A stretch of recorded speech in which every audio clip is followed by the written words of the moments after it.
And welcome to a new edition and special edition of our program Africa Today. In today's edition, we are going to shed light about the meeting that took place today between President Abdel Fattah al-Sisi and visiting Romanian counterpart Klaus Iohannis. And that took place at Al-Ittihadiyya Presidential Palace, where they held summit talks on a number of regional and international files. Following their meeting, the two leaders held a joint press conference during which President al-Sisi welcomed the Romanian president and praised the friendly relations binding the two nations together. To shed more light on that issue, we are delighted to be joined over the phone by Ambassador Gamal Bayoumi, former Assistant Foreign Minister. Ambassador Bayoumi. Ambassador Bayoumi? Hello, sir. Till we get the phone with Ambassador Bayoumi, we will take this report. We're accepting a prestigious German prize on Sunday in honor of her work. Zimbabwean writer and filmmaker called The New Enlightenment, saying a fundamental shift is needed to overcome the structure of racial hierarchy that have led to violence in her home country and across the whole world. And now we are joined by Ambassador Gamal Bayoumi, former Assistant Foreign Minister. Ambassador Bayoumi, good afternoon to you. Good afternoon, how are you? How are you, sir? Fine, thank you. Ambassador Bayoumi, what are the most important topics from your point of view which were tackled today between President Abdel Fattah al-Sisi and visiting Romanian President Iohannis during their talks and press conference? Romania is a very old friend. We've established the relations since the period of the kingdom in Romania and Egypt. Yes. It was a very strong relation. We have a maritime line between Constanța in Romania and Alexandria. We have old traditions. Then, during the time of President Nasser and President George Day, yes, it was a direct relation between the two countries. Yeah. Then Romania helped our President Anwar Sadat for his peace process, while they were a sort of connecting point on the relation between Sadat and Menachem Begin by that time, and Ceausescu, the last president of Romania by that time. He helped Egypt doing that. Yes. Now, yes. Egypt joined the European Union since 2001 with the association agreement, and Romania was not yet a member in the European Union. Now, Romania, and since 2006, became a member of the European Union. So, practically, Romania is committed with Egypt. Indeed. In a free trade area. This means that we export to Romania, and Romania exports to us without any custom duty or any trade barrier. Yes. This makes a sort of push to our relations. And of course, there is a lot of areas where there is a cooperation in the field of railways, in the field of agricultural practice, in the field of agriculture commodities. We export a lot to Romania by that time. Yes.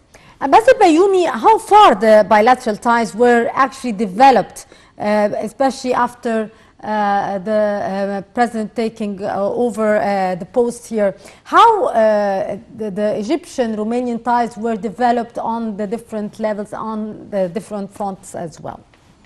We are lucky as Egyptians, and especially the Egyptian diplomacy, because since the revolution of June, we started to use one of the most important tools of our foreign relations, which is the presidential level of diplomacy.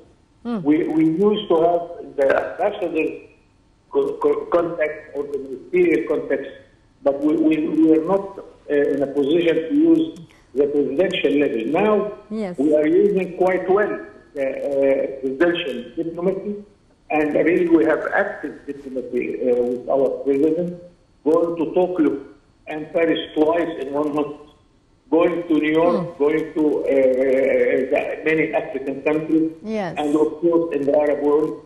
So this means and reflects itself on the Egyptian relations with the whole world. Yes. And I always say that I'm proud that Cairo is becoming one of the most receptive capital of any trade in the world, as the number of embassies and the volume of every embassy. We have good relations with many foreign countries. I don't recall any country which is not in a very good relation with Egypt. Yes. This puts Egypt in a position that we can talk to anybody. I am proud to what happened a few months ago when Egypt was the only country who can talk to the Palestinians and the Israelis at the same time to stop fighting. No diplomacy in the whole world can do this. Yes. Egypt is a very acceptable place in the Arab world, in Africa, and in the European Union, of course. Yes. Sir, yes. Yes, Ambassador Bayoumi. During the press conference, President Sisi reiterated that the talks also tackled means of boosting joint cooperation in different fields like the field of energy, tourism and investment. What's your take on that? This is a very good point that Egypt now is in the point to be the center to trade energy, especially electricity. Because we are connecting the electric net in the Arab world between Baghdad in the far east up till Casablanca in the far west.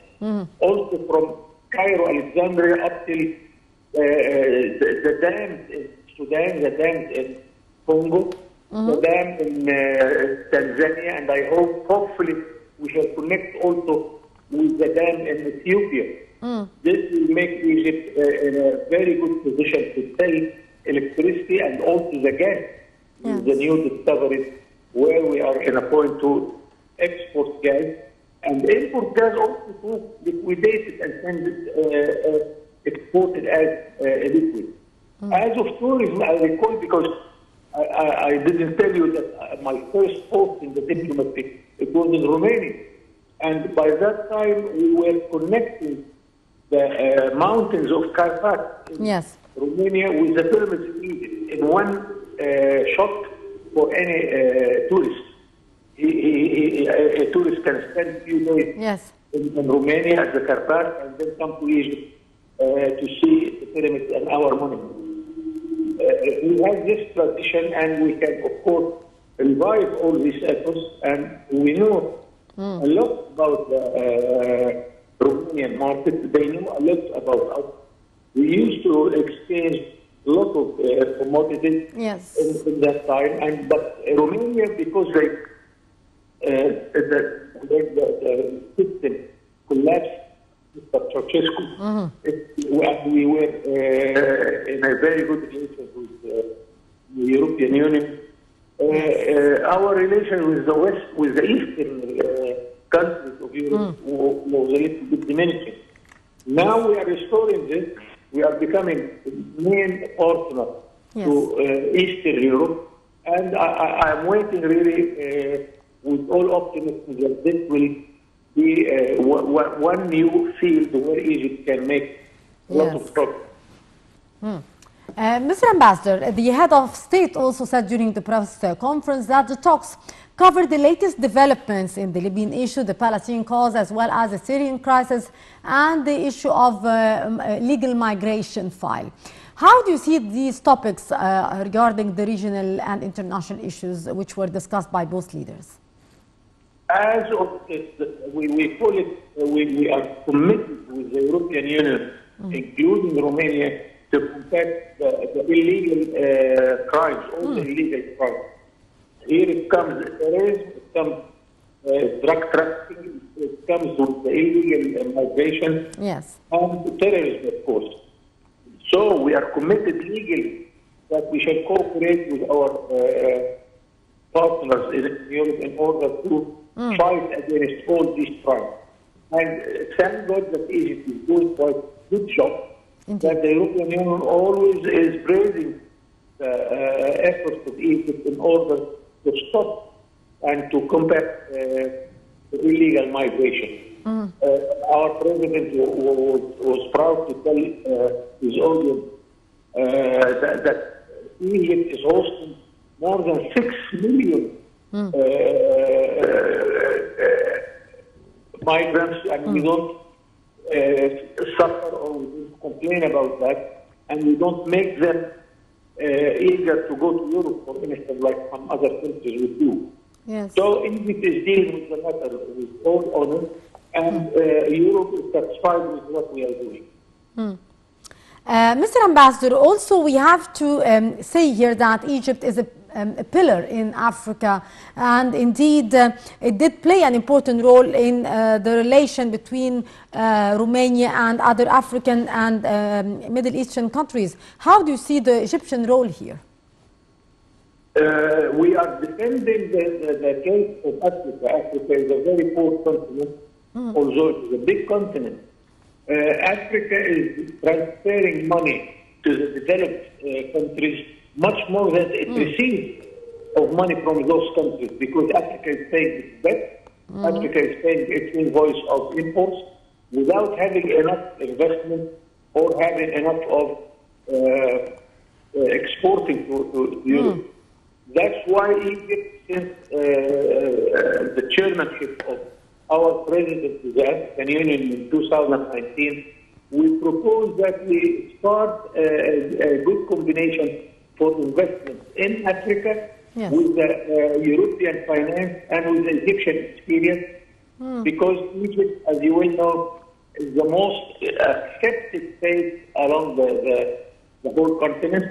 And now we have a free trade area with Africa. Indeed.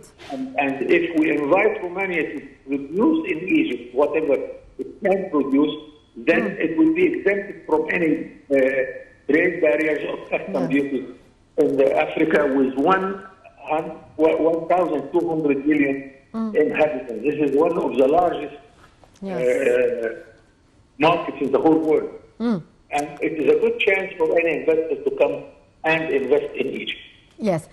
What steps, from your point of view, Mr. Ambassador, should be taken in order to reach a highest level of cooperation between Romania and other Eastern European countries and African states, the African states here, how many of the African states? But let us start by always have meetings like that at the presidential level.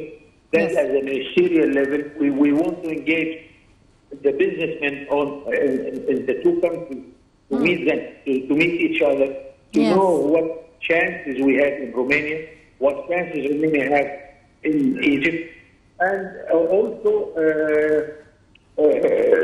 center of trade in Bucharest, center of trade Romanian, center of trade in Egypt or Alexandria. Many things we have to do.